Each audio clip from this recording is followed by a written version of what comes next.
दहशतगर्दी के खिलाफ है और तमाम हमारे उन कश्मीर के भाइयों को भी सलाम जिन्होंने दहशतगर्दों का सीना चौड़ा कर उन घोड़ों वालों को, उन तमाम कश्मीर के भाइयों का कि जिन्होंने आतंकवादों को मुंह तोड़ जवाब देने का काम करा और हर किसी की जान बचाने का काम करा, उनके लिए भी हम लोग आज जामा मस्जिद इलाके से किसी नाजायज को मारना पूरी इंसानियत के कत्ल के बराबर है।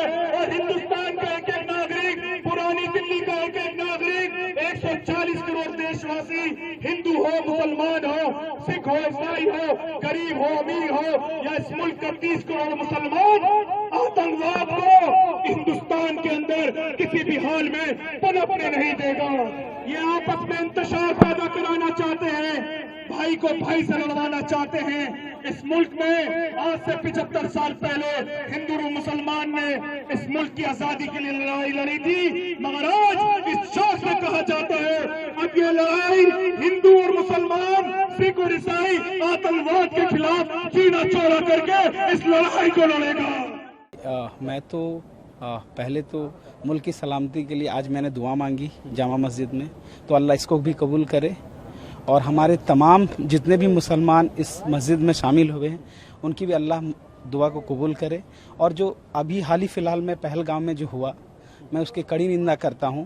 और साथ ही साथ मैं अपने बीजेपी के जितने भी सरकार है, चाहे वो कांग्रेस हो, चाहे वो बीजेपी हो, चाहे वो आम आदमी पार्टी हो, चाहे AMIM पार्टी, सब जिम्मेदार है इसमें। हमें सबकी एक इकट्ठा होके हमें इस मुल्क को बचाना है। हमें अब जितने भी जो आतंकवादी उसमें हमला किए हैं, हमें उनकी कड़ी निंदा करता हूं और उनको मैं अपने सरकार बीजेपी सरकार से मैं इल्तिजा करता हूं, मैं गुजारिश करता हूं कि उनको कड़ी से कड़ी सजा दी जाए ताकि आने वाले समय में ऐसा बिल्कुल हमें देखने को ना मिले और हमारा मुल्क अमन और चैन के साथ तरक्की पे आगे बढ़े। और मैं मोदी सरकार से ये कहना चाहता हूं कि आप इस बात को समझें और मैं जितने भी मेंबर ऑफ पार्लियामेंट के हमारे दिग्गज वहाँ पे जो बैठे हुए हैं वो आप इनसे इनके बारे में गुफ्तगू करें। हमारे जो रॉ एजेंट हैं उनके बारे में गुफ्तगू करें कि वो क्या कर रहे थे उस टाइम, और हमारे जितने भी सिक्योरिटी एजेंट हैं वो क्या कर रहे थे। वहाँ की इंडियन आर्मी, वहाँ के जो भी वहाँ के जो बाशिंदे हैं उनके बारे में खोज करें और जो भी आतंकवादी पकड़े गए हैं उनको कड़ी से कड़ी सजा दें ताकि हमारे आने वाले मुल्क में ऐसा कभी भी देखने को ना मिले। ये मानवता की कत्लेआम हुई है, ये मानवता की कत्लेआम हुई है। इसमें ना ही हिंदू है ना कोई मुसलमान आने वाले समय में है, ये मानवता की कत्ल हुई है और मैं इसके कड़ी निंदा करता हूं और आने वाले समय में अपने रब से दुआ करता हूं कि अल्लाह ऐसे हमें ना दिखाएं कभी भी जिंदगी में। जी, उनके लिए चैन अमन की दुआ पूरे अवाम के हिसाब से करनी पड़ेगी और बड़ी दुर्घटना की बात है, ऐसा नहीं होना चाहिए था। एक इंसान की जान गई है, इंसान सब है, यानी हिंदू है मुसलमान है, सब एक ही है, इसलिए पूरे मुल्क में चैन अमन की दुआ। हिंदू मुसलमान साथ हैं, ऐसे साथ ही रहेंगे और जो भी जो है गलत हुआ है और ऐसा नहीं होना चाहिए, आगे कभी ऐसा नहीं हो। अच्छा, ओवैसी साहब ने एक आह्वान किया था कि आज जो है लोग काला पट्टा बांध के इसको प्रोटेस्ट करेंगे। जो मार किया, आप लोग उसमें शामिल हुए हैं, प्रोटेस्ट आप लोगों ने किया है नमाज के? सबने नमाज के बाद यहाँ पे सबने दुकानें बंद रखी हैं, पहले सुबह से ही बंद है और बनी रहेगी, पूरी दिल्ली बंद है, सब इसके साथ ही हैं। देखिए, जिसने ये दहशत किया है वो मुसलमान ही नहीं है।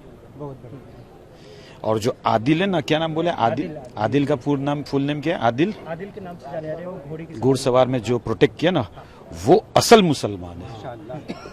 जो दहशतगर्द किया है, जिसने ये जितने आदमियों को मारा है, वो मुसलमान ही नहीं है। और मुसलमान इस्लाम सिखाता नहीं है कि तुम किसी को मारो। इस्लाम सिखाता है कि अगर तुम्हारा पड़ोसी गैर है, हिंदू है, सिख है, ईसाई है, तो पहला उसको खिलाओ फिर आप खाओ। खाने के लिए इतनी पाबंदी है कि अगर वो भूखा है तो उसको पहला दो, उसके घर में खाना देखो पका है कि नहीं। तो मारने मरवाने की बात तो बहुत दूर है, वो मुसलमान ही नहीं है।